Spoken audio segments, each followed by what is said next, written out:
In this video, I'll show you how to claim Robux you have been donated in Please Donate. First, there are two situations here, so let me explain both of them. If someone has sent you an offline donation, meaning they donated while you were not in the game, here is what you do. Open Please Donate and press the Gifts button. Then click on the mailbox icon. From there, you will be able to see and claim any offline donations that were sent to you. Now, if someone donated to you while you were active on your stand, you actually do not need to claim anything at all. The Robux will automatically be added to your Roblox account. You do not have to press anything.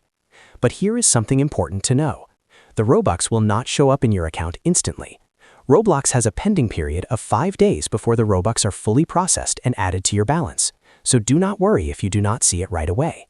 If you want to check how much Robux is pending, click on your Robux icon at the top of Roblox. Then go to My Transactions. You will see a section called Pending Robux with a small clock icon next to it. That will show you exactly how much is on the way. That is how you do it.